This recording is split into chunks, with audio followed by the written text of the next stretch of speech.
Hi everyone, I'm Shelley and you're watching There's No Place Like Home. I'm back with another question and narrative video, and today's topic is the Elven Sons of the Watchers.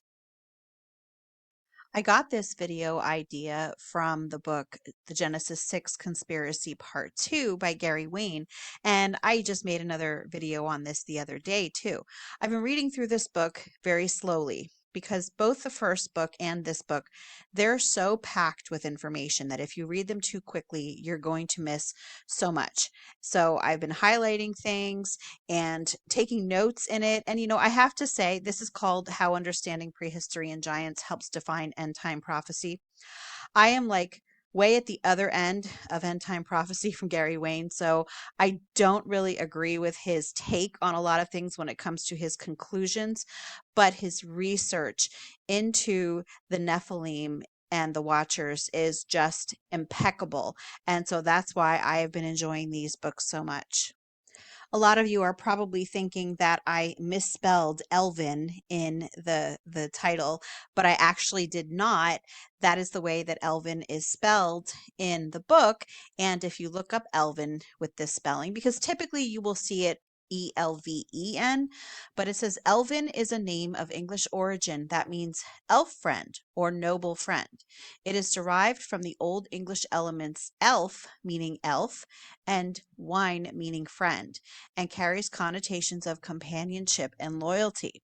So I just wanted to share that with you, what the meaning of Elven is. And if you watched any of my old Question the Narrative videos, you might have seen that Gary Wayne, in his first book, made a connection between the Nephilim that are mentioned in Genesis 6 and both elves and fairies and the lore that comes with them. Now, very quickly, I'm sure that most of you understand what I'm talking about when I say Nephilim, but that is based on Genesis 6, verses 1 through 4, where it says, the sons of God. I'm sorry, you know what? I tried to say that from memory and I just drew a total blank, even though I've said it a million times. Got it. Anyway, there were giants on the earth in those days and also after that, when the sons of God went in to the daughters of men and bore children to them. These were the giants of old, men of renown. And so the word giants can also be translated as Nephilim. Now, I know that there are some people who do not believe that it's actually talking about giants, and they believe the Nephilim were just heroes, just regular people who were heroes. That's not what I'm going to be talking about today. I'm not talking about that interpretation. I am talking about when it comes to them being giants. And that is really the point of view that I have always taken. I could definitely be wrong. So today's video is all speculation, but I just wanted to share with you some interesting things that I've learned. Most people have at least heard of elves when it comes to fairy tales, and at least that is the most common place that people will have heard of elves. Although you very likely, if you are a Lord of the Rings fan, you might have recognized this image that I had here, which is from that trilogy. I'm going to stop right here on this image because I am going to be talking about Tolkien in a moment. But one thing that I shared in another video, again, one that I made quite a while ago, is that those with occultic knowledge often used a term called legomanism in fairy tales. And again, fairy tales, most people have heard of a fairy tale, have heard it read to them, or have read it themselves, or watched a movie of it. But many of them actually carry knowledge that only those who are um, trained to see it when it is presented to them will know what it is. So legomanism. In occult traditions, it's a method by which wisdom traditions are transmitted in a form that appears to be intended for an entirely different purpose. The Atlantean legend in the 19th and 20th century occultism is a classic legomanism. So what these people do is they will put occultic knowledge into their books, into their movies, into any other sorts of legends that they are sharing to the masses. But again, it's almost like an in-your-face revealing of truths that only those who have been trained will understand. Both C.S. Lewis and J.R.R. Tolkien who are the authors of the Chronicles of Narnia series. And there are other books they have written, like C.S. Lewis has written the Screw Tape Letters and Mere Christianity, while Tolkien has written, obviously, the Lord of the Rings trilogy and The Hobbit. And I'm not as familiar with his work, but C.S. Lewis and Tolkien were friends. And they are both rumored to have been trained as occultic adepts. An adept is an individual identified as having attained a specific level of knowledge, skill, or aptitude in doctrines relevant to a particular occult discipline, such as alchemy or magic. According to magical tradition, adepts stand out from others due to their enhanced abilities. All human qualities are developed in them, including intelligence and spirituality. According to Theosophist Charles Webster Leadbeater, anyone can become an adept through spiritual development and self improvement, though others insist that initiation or esoteric transmission into a magical organization or tradition is a necessary preliminary. I have also heard people say that those who were trained to become adepts also had to come from a family line of people who were already adepts and were in these occultic organizations. Now, none of this could be true. You just don't know. These are things that I have read. They are things that I have heard, and certainly other people have talked about them. Now, there are some questions about whether they were adepts and were doing these things before they became believers and then afterwards then repented of that and then did not do that anymore. But it is very interesting that both of them, so Tolkien with Lord of the Rings and C.S. Lewis with his Chronicles of Narnia series, they both included, first of all, fantasy slash fairy tales, and they included what actually is some obvious occultic knowledge in these stories. Now, some people say that they're trying to reveal it to everyone so that everyone notices it when they see it and they know what to look for. But it's not like they went out and blasted that they were doing this.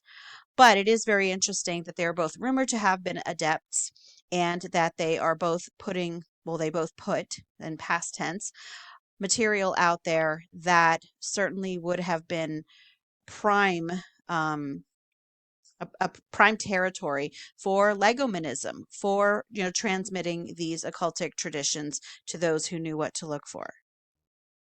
This occultic lore is often derived from what many people believe were the antediluvian and post-diluvian giants, that they had a one world religion. And Gary Wayne actually goes extensively into this in his first Genesis 6 conspiracy book, which again, I made several videos about these things, so I talked more about this in those videos. But there are many people who believe, and there is certainly some evidence to show that these giants, both before and after the flood, they had this one world religion, and they were rulers, they were kings, and that after the flood, there was a pillar that was actually still standing after the flood, and it still had this occultic knowledge that was required to do some of these sorcery practices and everything that were at the center of this one world religion. It's also thought that it was actually the one world religion of those in Shinar and those who were building the Tower of Babel, that they were also involved in this occultic one world religion that was passed down to them from the giants. And it's also believed that there were giants there in the time of the Tower of Babel too, because Genesis 6 says there were giants on the earth in those days and also after that. And there is evidence to show that this occultic religion was actually what was passed down and was the root of most of the secret societies that we see today. They were all rooted in this, what might be called Enochian tradition. And that was the religion of the Watchers and the religion of the Nephilim. And here is where we are getting to the part about the Elven name given to these Nephilim, to the sons of these watchers. On page 39 of the Genesis 6 Conspiracy Part 2, it says, some Western occult organizations note that the Nephilim were the elven sons of the Anunnaki watchers and human women, whereby the Nephilim thereafter interbred also with human females that produced the Nephidim. The Nephidim were considered half-breeds, part human and part Nephilim or Rephaim, and lesser beings to the Elven Nephilim Rephaim. Even though the Nephilim would be and should also be described as hybrid beings, produced as spurious offspring of fallen angels and humans. One ponders if the occult rendering Nephidim hybrids were named as such to honor their genealogical godfathers via the Nephilim and Rephaim, also known as the Nephidim in the Book of Jubilees. So some of you are probably wondering, well, why am I listening to what these occult organizations said about this? Well, because I do believe that there is some truth to be found in their lore, especially that regarding some of the roots of their own religion. It is also very interesting to me that they called these the Elven Nephilim. From what I read in the first book, that definitively linked the Elven name and the name of the Fae, what we might call the fairies, to these Nephilim. And this is why I brought up fairy tales before, because this is what it ties into. While most people think of Tinkerbell when it comes to the fairies and to the elves and the shoemaker, or maybe the Lord of the Rings elves, when it comes to elves, these beings could have been very, very real, and they were, in fact, the offspring of the sons of God and the daughters of men, and in many cases, they could have been the descendants of those offspring. So I believe that it was, like I mentioned in another recent video, a lot of the royalty in the world today and also in the past claim to be derived from the god or from something from the gods, lowercase g, or something, really special, some kind of higher entity. And I think that many of them could actually be the descendants of these Nephilim, just as, what I just read to you says, after the Nephilim were born, then the Nephilim then went and had children with human women. And so over time, it would get watered down and they would no longer be giants, but they would still be descendants of these creatures. And so, as you can see from this graphic, if we are to believe that this is true, they definitely, some of them were as tall as 36 feet tall. And that certainly would seem to be the first line of Nephilim. So the first generation of children from the Watchers and the human women. And one thing people always say to me, how could human women have had children with these Nephilim? First, they used to say with the Watchers, but I would say the Watchers weren't necessarily giants, but it certainly does say that these Nephilim were giants. And I believe it was Rob Skiba who proposed that it is possible that some of them would have mated with these human women, possibly before they had reached their full maturity and were not quite as tall as they would eventually come out to be. But as you can also see, they did get smaller over time. Now this one here is a present day man, and the shortest one here is 8'6", and that says Maximinus Thrax, the Caesar of Rome. So this is really interesting to look at. Another thing that I find really interesting when it comes to both the Genesis 6 accounts of the sons of God going into the human women and having children with them, and then we have the one that I just read to you that Gary Wayne shared in his book. They also said the same thing. And then even after that, then the Nephilim then continued, and they had these relations with human women, and they produced the Nephidim, and then the Nephidim, they had relations with these human women. And so first of all, I have to say, I think it's very possible that this line, as watered down as it might be, may have continued over time. here's another interesting thought that I had, and I actually did a video about this quite some time ago, but a lot of you probably haven't heard of this. I believe it's possible that the Watchers may have had only Y chromosomes and did not have an X chromosome. Now, I know I'm putting human chromosomes into these angelic beings, but they obviously were able to take on physical form. And it says that we were created like the Elohim. So we do have we obviously shared enough um similarities with them for them to have children together, viable offspring, right? So just my theory is that it seems that all the Watchers were male. And if that is the case, I wonder if they only had Y chromosomes. And I wonder if because they only had Y chromosomes, every time they did have a child with one of these human women, that all of their offspring would have also been male.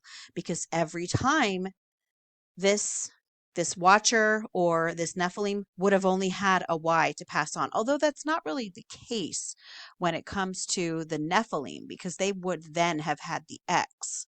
I'm like going through this in my head as I'm talking to you.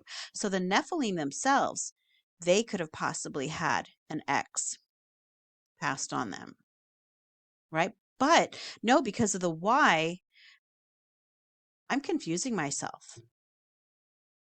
Okay, I'm like reviewing biology in my head.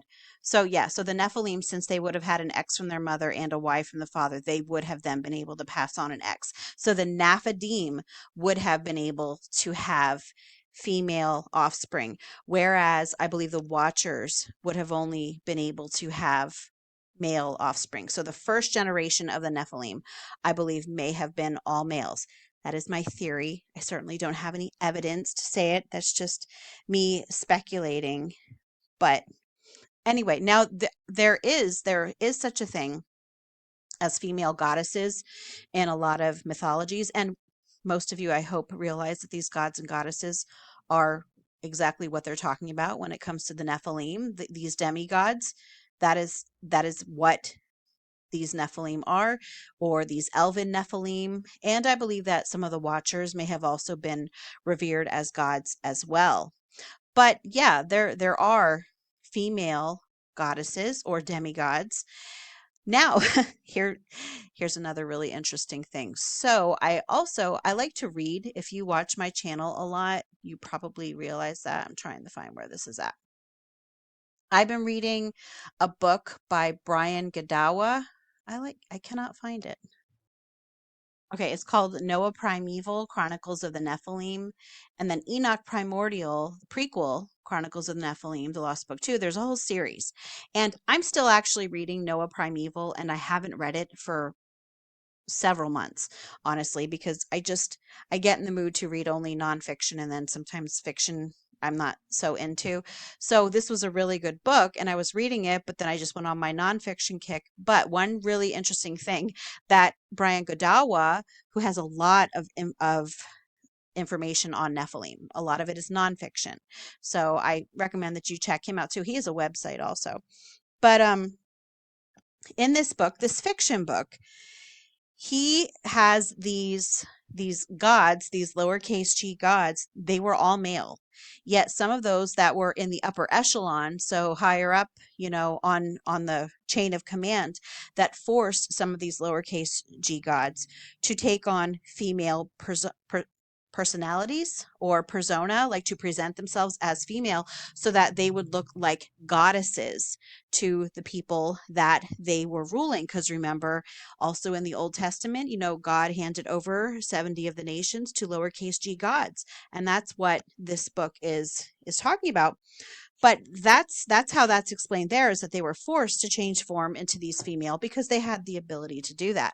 And I thought to myself, well, that would be really interesting if that is actually the case, and why at least the first generation of Nephilim, at least from what I understand, was all male. But again, like I said, this is all speculation.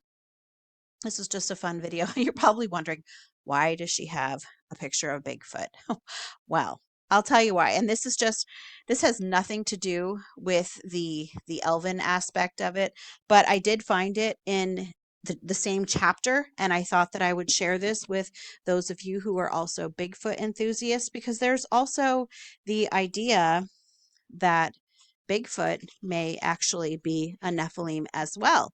And I think that it is very possible, and just because he looks different doesn't mean that he's not. There may have been different lines of Nephilim. We just don't really know what happened. But on page 36 of this same chapter in the Genesis 6 conspiracy 2, by the way, it's chapter 3, and it's called Nephilim, Gibborim, and Rephaim. But it says here, Ellicott's an Old Testament commentary for English readers annotated that Nephilim were deemed by some historians of antiquity as beings akin to hairy beasts of unique size, as recorded in Assyrian cuneiform texts as the Naptu. So we do have some related ancient texts that are saying that these Nephilim, or these giants, were hairy beasts. So you never know. The Bigfoot, they may also be in this line as well. And if that's the case, then yeah, I think they're around still too. Anyway, that's all that I have for you today. If you like this video, give it a thumbs up. If you haven't subscribed and would like to hear more of what I have to say, I would love if you would do that. If you have any questions or comments, you can leave one down below. And if you like my work and would like to become a channel member, I will leave a link in the description box for that as well. Or you can just click on it right on my channel page. And I hope you have a great day.